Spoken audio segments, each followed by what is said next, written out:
Welcome to Mrs. C's podcast for parents, teachers, and administrators. We're here to share some valuable tips and resources. This particular episode is special because it's brought to you in collaboration with Entitled. So let's get into it.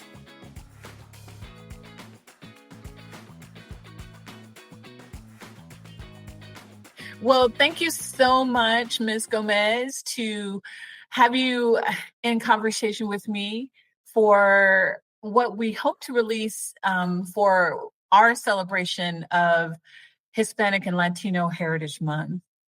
Before I get started and before we dive in, why don't you introduce yourself?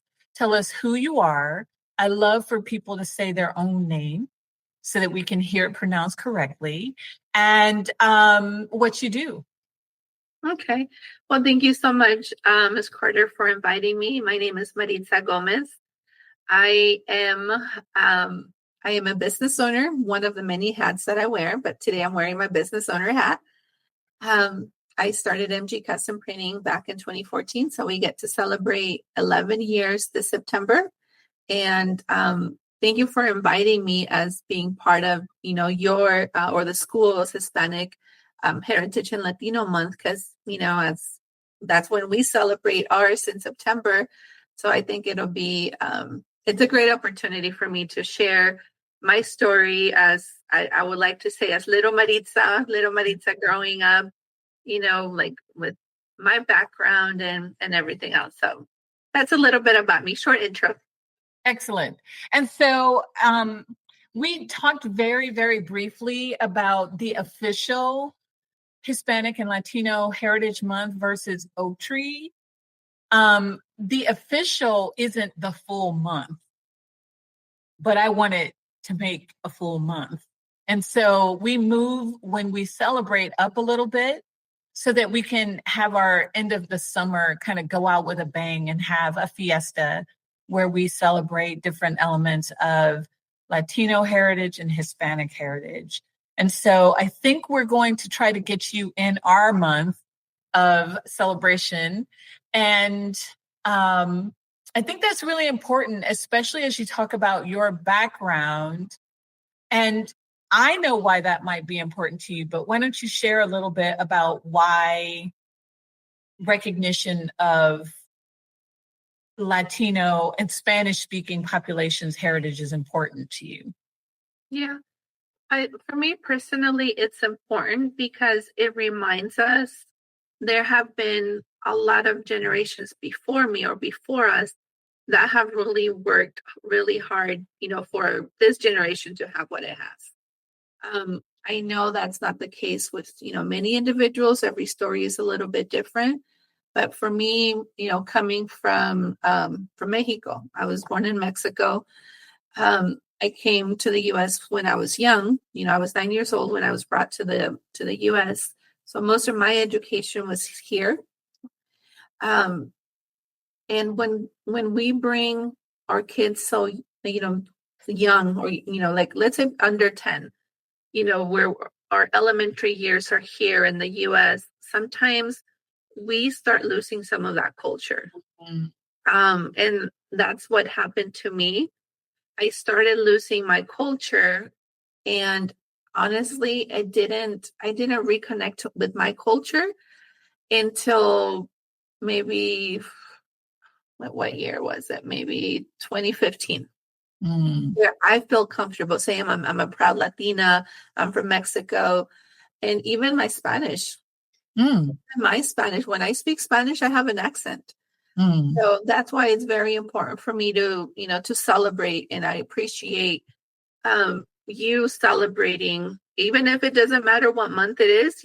I'm glad that you're acknowledging it. You're celebrating your students, or you're letting your students know that, there's other heritages out there that, we should be proud of them.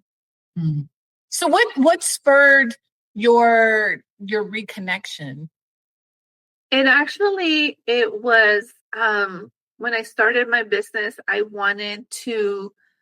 had this very specific target market, and it wasn't, I'm not going to say it wasn't really like the Latino community. I started going to more like Latino themed markets, like events where the other vendors, well, I guess I could say the name of the marketplace. It was Molcajete Dominguero. And Molcajete Dominguero was focused more on Latino or Latinx vendors where people felt comfortable coming in. They had music and there were vendors offering more of like Latino inspired items. My stuff was a little Latino, but not so much. And that actually sparked me like, you know what, I can create product, or I can print on product where it's speaking to women like me, Latina professionals, where we want to decorate our office, not, with something that says only in English, maybe something that's in Spanglish, and with a little bit of work cultura. So that's what reconnected me back in. Mm. A little bit of it was also in college.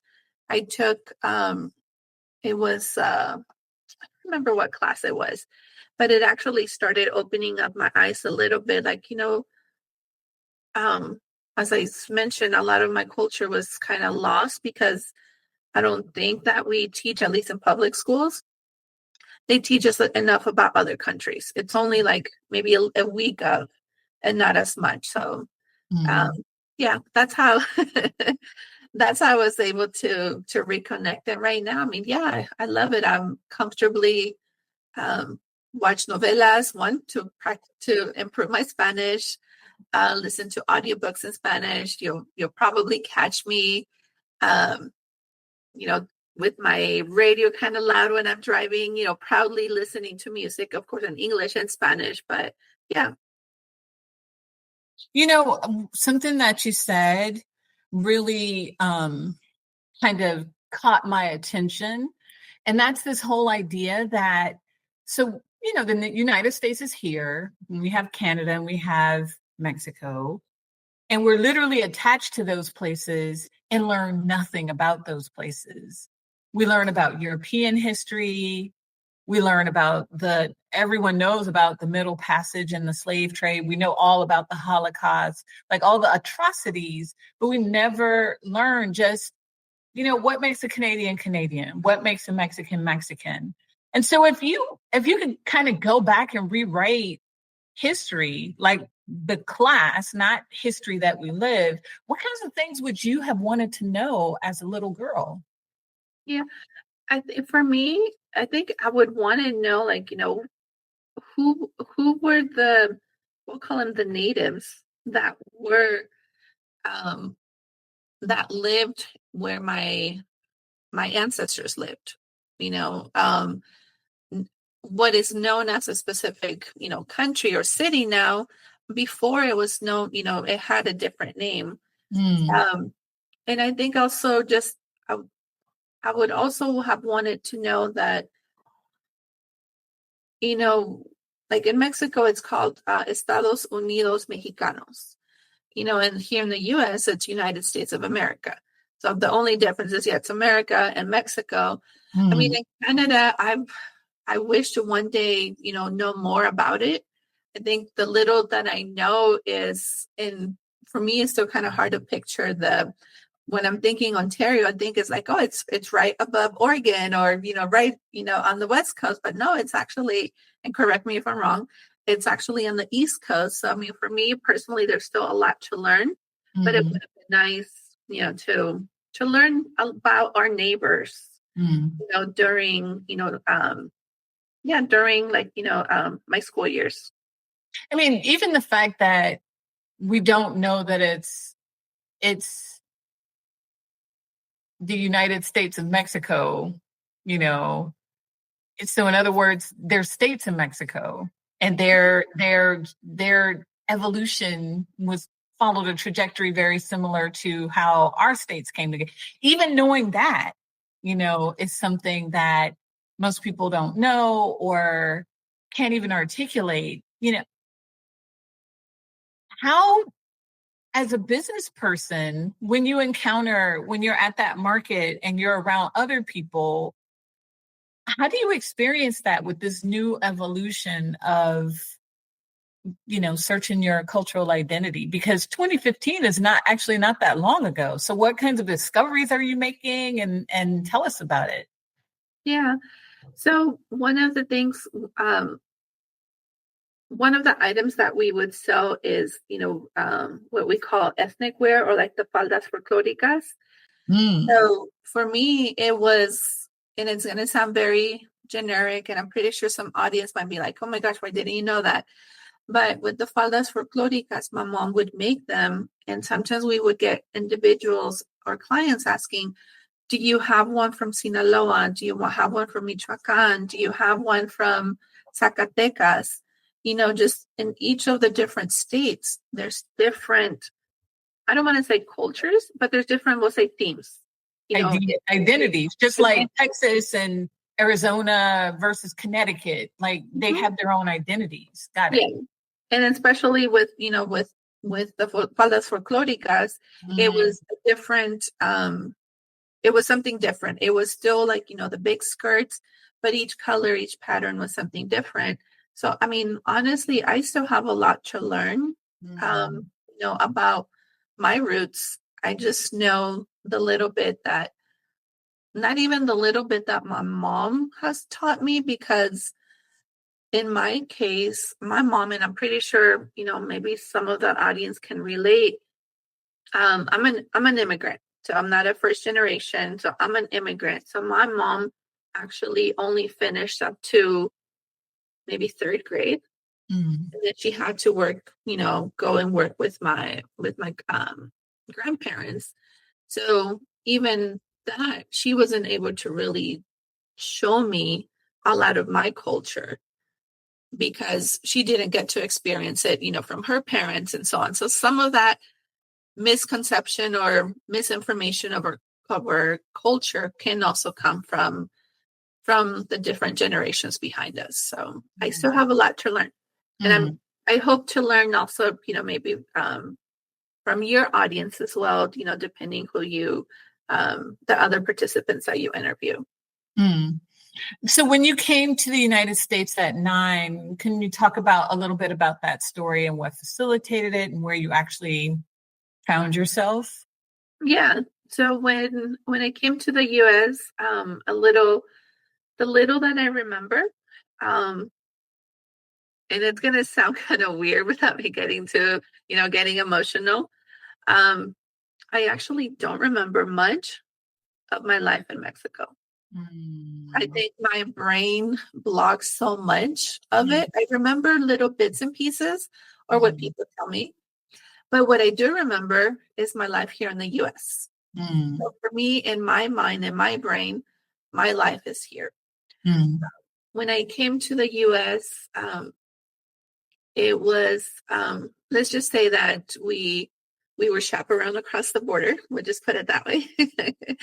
um, we we when we arrived in Orange County, and Mm. at that time, in the late '80s, I want to say it was the school where I went, where I started. I got to the U.S. in August, and I started school in September. So I had about a month to And actually. back then, there was no bilingual ed. No. It was kind of like go to class and good luck. Yes. Yeah. Oh my So goodness. the school that I attended was in Newport Beach. Oh my Um, gosh. yes. So it was majority. There weren't a lot of people that looked like me, or You can see majority white. That's fine. okay, It majority is what it white. is. Like statistically, it was more white people and non-Spanish speakers than you Mhm. were. Oh my Yes. goodness. Oh wow. So I pretty much, it was like, I don't want to say it was a culture, but more of a language clash. Thankfully, I was able, that maybe pushed me to be able to want to learn the language. I mean, I was learning to read and write and speak in a different language. Um, which, I mean, again, it did help me. I do remember one of the teachers actually gave me a dictionary, Mm. Spanish English dictionary. This thing was so tiny. It was like, imagine the size of the AirPods. I don't know if you probably I do. I remember. okay. You get those. They had those up until because I'm gonna assume we're not too far off in age. I mean, we had those until high school, and then college, where this little compact, almost like the old-fashioned Bibles, and you had the little print. I mean, my eyes couldn't see it now, but I know exactly what you mean. Yeah, yeah. One of my teachers gave me that, and I mean that's a little bit of how it was. Then I got moved to a different school. When we first got moved to the U.S., I think, and I don't know if a lot of people can relate. You're coming into a new country. We actually stayed in a converted garage for a little while until my mom had enough funds, to move us into a room with family, and then eventually, my mom was able to afford our own apartment. That yeah, I mean that's a little bit without getting Yeah. off track yeah. I was how do you contrast that like when you went to college, right? So here's where you first started versus where you then, that I'm gonna assume college was the last. I mean, that's everyone's last school, right? There's stages, but contrast what that was like, after having grown up in the United States and then starting to scratch the surface of a Latina identity. Yeah. Well, I kind of had a little bit of that Latina identity in high school. Mhm. I was part of the Mecha Club, at my local high school. So I was a little bit more involved there just recently. And right now, it just kind of flashed in my mind. We would have our Cinco de Mayo dance. And I Mm. remember being selected as not a runner up, but I think there was two queens, like a Cinco de Mayo queen, Mm. dance queen. So yeah, I even have like the little cutout, which was pretty cool. But when we transitioning into college, that was also another arena, being undocumented. It was more like, I don't think I had most of my friends were going to 4-year universities, because they were able to. I mean, I Mm. wasn't able to. Um, now that I'm thinking, I think that's where I kind of lost it again during college, because more of a now I have to navigate this space without getting not getting caught, but without somebody saying you're undocumented, you shouldn't be here. I think that's what kind of took me back, we'll say, to my little ball. Um, and it wasn't until I was in college, probably for almost 9 years before I got my associates. And it was a lot of that back and forth. Now I have to work and so on. And it wasn't until coming back to school and transferring to a 4-year university that I started to little by little start reconnecting. And one of the steps to reconnect was um, being comfortable with my background, being comfortable Mm. that I am undocumented. Mm. So it was more like that finding my voice that eventually led me to, I can, I have a voice. It's Mm. okay for me to say I'm undocumented, I'm Latina, I'm a business owner, and all these other, positive things. So I think, and again, this is just kind of coming out just us having the conversation. So you're helping me realize some things here. That's good. Sometimes these things, you start to, how do you feel now, though, in this current context where we are not seeing a lot of grace or kindness to people who are undocumented? What's your perspective now because if you're at a mercado with other people, I'm going to assume that you interact and talk. How's your perspective, or what advice do you give to people? I mean, I would say, I don't know if necessarily advice, but also just, I want people to be true to themselves. Mm. I mean, Tell me more. yeah. What? So when I mean true to ourselves, is like know exactly, or your roots. You may or may not be comfortable with them, but it's not something that you can change. We can change the Mm, color of our hair, the way that we dress, even go and change the color of our skin if we get a tan, add glasses and all that. But deep down, we are still either Latino, we're from Canada, we're you're in, or we're immigrants. Let's just say that. We're immigrants, regardless if we were born here, our roots are going to go back to where our roots originated, meaning where, our ancestors are called our parents, grandparents, and so on. So just I feel that's what I mean by being true to ourselves mm, and honoring that lineage of people that came before us. Not the mm. people that we don't know, but the people that, we share that bloodline. Your grandparents, your aunts, your uncles, Mhm. and all of, I mean, as an African American person, I think we have some similarities in that way, which is why I vote, which is why my niece and my kids vote, is because their auntie is like, on my dad's side, my father's father was illiterate and he was not able to go to school. He couldn't sign his name. Yeah. So we have an obligation to stand on my dad's shoulders, who did go to high school and who did graduate and did go to some college.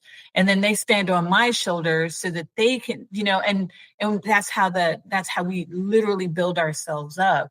I don't necessarily, I mean, do you find that people are receptive to that messaging and how do people feel or how are people reacting to that idea of standing on each other's shoulders to build up the entire culture?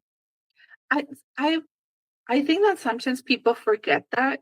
Maybe Mm, they didn't see their parents sacrifice, mm, but it could also be that their parent didn't want to show that mm, sacrifice because they knew how maybe difficult it was for, the parent before them. But yeah, I mean, unfortunately, we do see it. In one way that we see it as society is in language, mm, where people, and I'm pretty sure, I don't remember how far back, but I've met individuals that say, I didn't learn Spanish because my parents didn't teach me because they were afraid for me. So I mean, as I will say, as a 2025, you know, um, we should be teaching. If there was a second language in our family, we should be teaching, and our kids or the next generation, whether it's Spanish or whatever language it is, that runs in their family. I think it's also another way for them to connect back to their culture, even if it skipped a few generations. But I think that's what I would recommend people. Make sure that you are being true to yourself, true to your roots. mm, And if you need to reconnect, find a safe space to do so where you're not going to be judged. mm. Thanks for listening. Don't miss out on updates. The best way to keep informed and the best way to have the best tips is to subscribe to our newsletter at oaktreelearningcenter.com. Now, let's get back to the conversation. I think that erasure is what bothers me.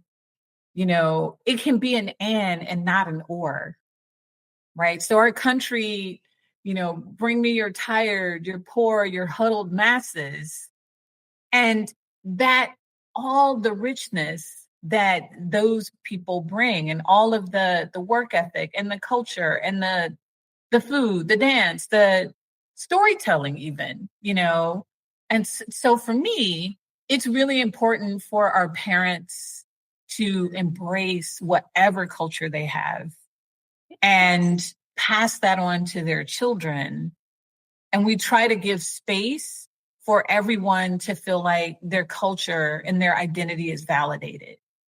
Because, I mean, literally, you're telling people a part of you doesn't matter and that you should hide that.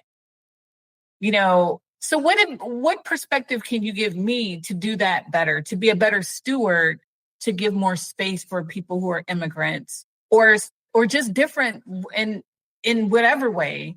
What can I do to give more space for people? Yeah, I think, and I'm not too, very familiar with, the curriculum and the different activities that you offer.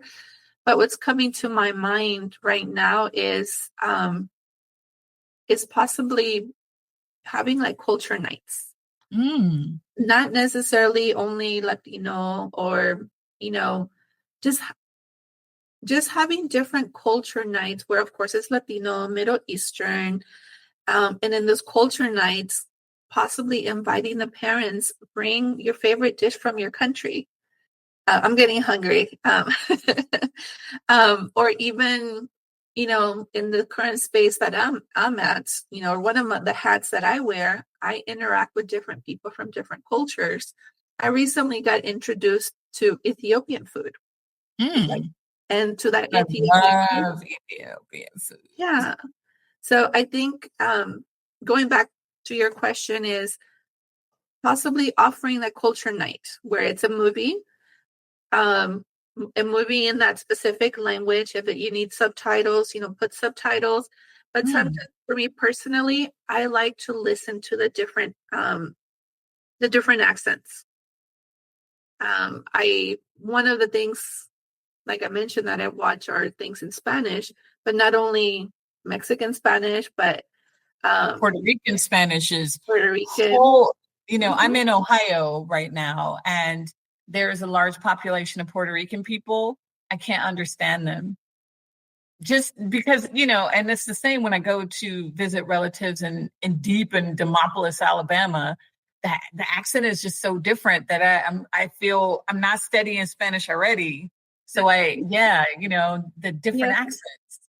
But like you have Colombian, Argentinian, even Spain Spanish is different. But yeah, just listening to those accents for me is like, I like to listen to them or watch movies. Sometimes I put them in the background just to hear that different accent where one word means something, or one word means the same thing, but in or how should I say it?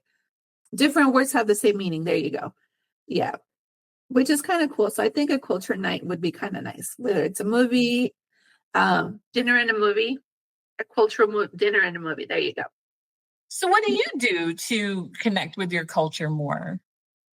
For me, right, lately I've been a little bit more busy. So I'm going to be honest, I really haven't.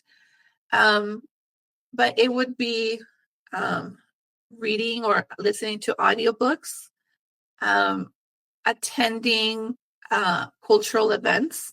If thankfully here in Riverside, they do have a lot of cultural events. And also, it's going to be going back to those TV shows. The TV shows here in the US are a little bit different than, if they were filmed in Mexico. So I have a subscription, and people might be like, how are you going to connect to your culture via subscription? But it's watching those movies or those novelas, but now they're called something else. They don't call them novelas, series, where I could hear the accent. I could see some of the celebrations, even some of that corporate world.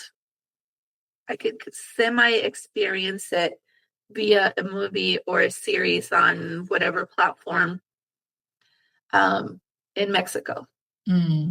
Yeah. One thing actually that kind of brought up, one thing that I recently learned is, here in the US, when we get our master's, it'll be Maritza Gomez dash, MBA or whatever. Then, people know it's like, okay, she got a master's. But we don't do much for those of us that have bachelors. I can't add Maritza Gomez bachelors. But one great cool thing about, and I say cool because for me it's pretty cool. In Mexico, if you have a bachelor's, you're considered a licenciada. It's not a lawyer, but it sounds very professional. So, as an example, let's say that you have your bachelor's, and maybe it might be even for a master's, but you're licenciada Carter or licenciada Jennifer. So you get a title. You get a title, yeah. And it's not necessarily it's a professional title. So it's pretty cool. So I've been trying to incorporate that with some of my clients, and say, if you have a bachelor's, own it and say, put it in your signature, you're licenciada or licenciado, so on, because it sounds more professional. Mm. But that's another thing that you know, it's going to sound a little weird, but I learned that through watching a show or a movie, and it's like, why are people calling them licenciados? And then it's like, this is why. It's like, oh, it kind of sparked my curiosity to want to know more. Mm.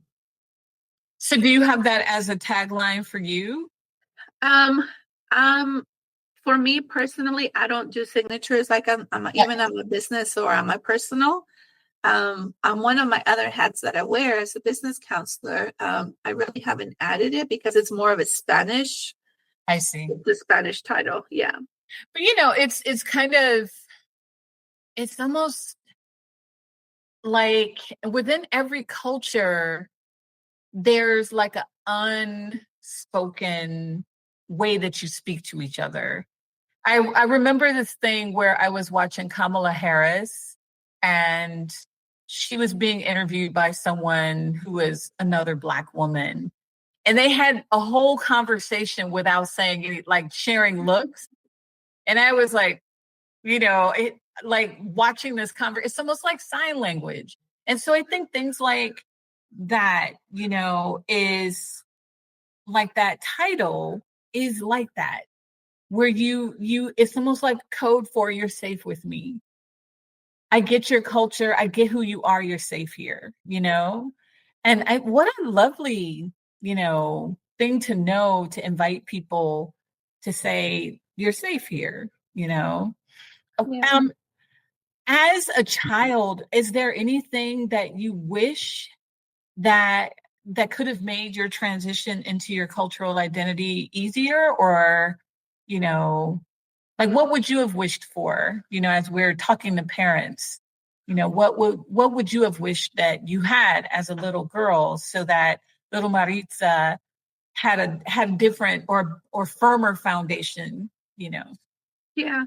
Well, for me, I want to say I've been privileged and it is a privilege, to have a very supportive mom where she always encouraged me, go to school, go to school, go to school. But I think something that I wish, and maybe even up to now, and maybe a lot of people can relate because I'm experiencing it, is when we're the first in doing so many things within our family. With, I am the first to graduate, from a 4-year university in my immediate family. So now I'm seeing as that, oh, she knows everything.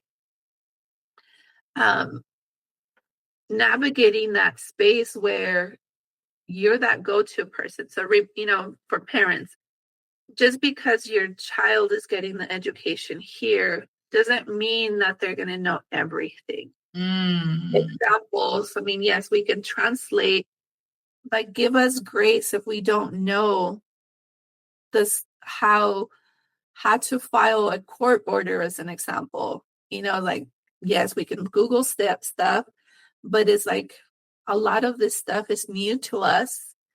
um we've never navigated it before. So I mean, if we're doing research, or if we're like, well, I don't know how to do this, it's because we honestly don't know how to do this, because we've never navigated that space. Yeah. And I share that it's still something that I'm currently dealing with, because I am that go-to person for my family. Especially my mom is like, I need to do this, how do I do this? It's like, I don't know, let me find out. Well, how do I do it? It's like, I'm not there to show you. I need to find out. Today, I actually had to tell my mom, like, Mom, be patient with us because we've never done this before. Um, you have to know it's not that we don't want to help. It's just that we've never done this before. Yeah. And I think sometimes parents forget that. They think, well, you don't want to help me. But so parents, have that grace, be mindful that your kids are navigating the same journey with you, where we want to learn, but it may take us some time, because especially if we're doing adults, things that an adult would typically have to do. Yeah. I experienced that with my mother in particular. Growing up in rural Alabama, I was the one to say what this meant or explain this element of, because I'm navigating a whole different school. For me was not like school for my mother, right? I was in the gifted classes and I got to do special things, and she really wanted to encourage that. But I think I ended up making those decisions more, almost as much as she did, maybe even more, because they filtered through me like, hey mom, this is something I want to do, or this looks like something good that I should do. And you're right, it does. I don't necessarily know if people realize that children want to be helpful, but don't have the emotional bandwidth of an adult or the skills and knowledge. Correct. Yeah. Yeah. But I mean, yeah, overall it was just this be that support system. Be that support system to also allow their kids to experience and to make mistakes. Because I mean, we're only young once. What was the process of, and so you said you were undocumented. I'm going to assume that you transitioned to having documentation. What's that process, and how do people navigate that process going from undocumented to becoming documented? Yeah. Well, it's a long process for most. It's also another process that everybody's journey is different, or everybody's journey is different. For me, it was finding out in high school when I'm looking for colleges that I'm undocumented. Applying. So wait. Can we pause? Yeah. You didn't realize that Mm-hmm. you had that distinction until you were in high school. Mm-hmm. Wow. Yeah. So it's also something that we really don't speak of. We don't sit Yeah. down, like as a reminder, you're undocumented, because life gets busy. And it's not until high school that I've noticed a lot of people within the same background, they realize, because at this point you're becoming an adult, you're having goals, you want to live that American dream that we see in the movies. You go to high school, you go to prom, you go Right. to college, and so Right. on. So yeah, so I was able to, and I'm going to use the word privilege enough that my mom was able to remarry, where my stepfather became, we'll call him my sponsor. But this was I was 19 years old. Wow. I wait. Well, I was, yeah. This will kind of give you a time frame. I was 19 years old when that petition went in. My mom and my younger brothers were able to get their residency, thanks to a specific law. I aged out of that law, so I didn't qualify. So I got moved to another line where I had to wait 20, 25 years. I waited. Actually, my petition went in, I was 17, and that law came into like 2021, when I was 2021. So I was 16 years old, and I didn't get my my green card until 2019. Oh my goodness. 19, 20, 21, 22, 23, 24. Wow. And all that time you're going to school, you're doing the right thing, you're getting jobs, you're paying taxes, Mm-hmm. Yes. contributing to society in a positive way. And it took 20 years. 20 plus years. Yes. Oh my goodness. Yeah, 20 plus years. There were a lot of, every month, checking the visa bulletin to see if my priority date would come in. I actually got to a point, because I didn't qualify for DACA either, for the deferred action. I was too old. Because you're too old. I was too old, and Oh my gosh. I qualified with the schooling, the good character, but age. And I've met people, in the same situation. And it wasn't until 2019, but I got so while undocumented, I got my college degree, my university, 4-year degree as well. I got my bachelor's. I started a business.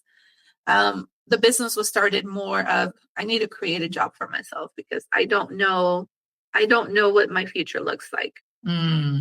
But finally my priority date came. I was actually excited and nervous because just because my priority date comes, I have my appointment, doesn't mean that I'm going to be granted that green card.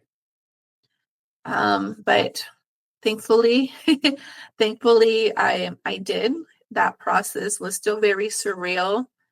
Where 2019 was 5 years ago, so it's still living with that fear or that unknown for 20 years. Just because we get our green card doesn't mean that all those emotions can go away. So I became a citizen last year. Congratulations. Thank you. I voted in this past election, so which was pretty cool. Congratulations. Thank you. But even then, again, that fear of everything going on, it's still, for me personally, I've noticed that it shuts me down. Yeah. And I know it happens to a lot of people that we shut down when, things happen. It's not that we don't care, but we, some of us shut down. But I'm learning to overcome that and reminding myself, like, you have a voice, you have a community that you're representing, and a community that's there to back you up as well. I tell you, it feels like we rehearsed that. That has been really, like, I have like little shivers, That is a really good place to pin our conversation. Why don't you tell us all the ways that we can find your company and learn all about MJ Customs and where we can get our stuff done and made? Yeah. So at MG Custom Printing, we do promotional products. So we print some stuff in-house and some stuff we outsource. But you can check out our website, MG, like my initials, MG Custom Printing. We are also on TikTok, on Instagram, on Facebook. And you can find me on LinkedIn as well, Maritza Gomez, or Facebook. And just, message us if I'm not able to provide the service that you're looking for. I would love to share other local resources or local businesses like mine. I call them my colleagues, because I don't see my colleagues as competition. I'd be more than happy to share those resources. One thing that is I don't know if it's used here or the way that it's used here. I know we see competition as like, hey, you have to find out what your competitors are doing. But one thing a saying that we have in Spanish is, el sol sale para todos, meaning that the sun shines for everybody. So that's why I don't see my competition as competition. I see them more as colleagues. I feel the same way. There's hundreds of thousands of children. We do not have to compete for children. We just have to find people who like what we do, and they come to us. And if they don't, we refer them to our partners. So it has been a delight to hear your story and to understand more about this evolution into citizenhood and what it was like for you to grow up in the United States. Thank you. I really appreciate hearing your story. No, yeah, thank you. Thank you for allowing me to share it, and, again, for helping me realize some things. Thank you so much for listening. We really appreciate having you. If you enjoyed this episode, or if you have an idea for something you'd like to hear, just drop it in the comments. And we'll see you next time at Mrs. C's podcast.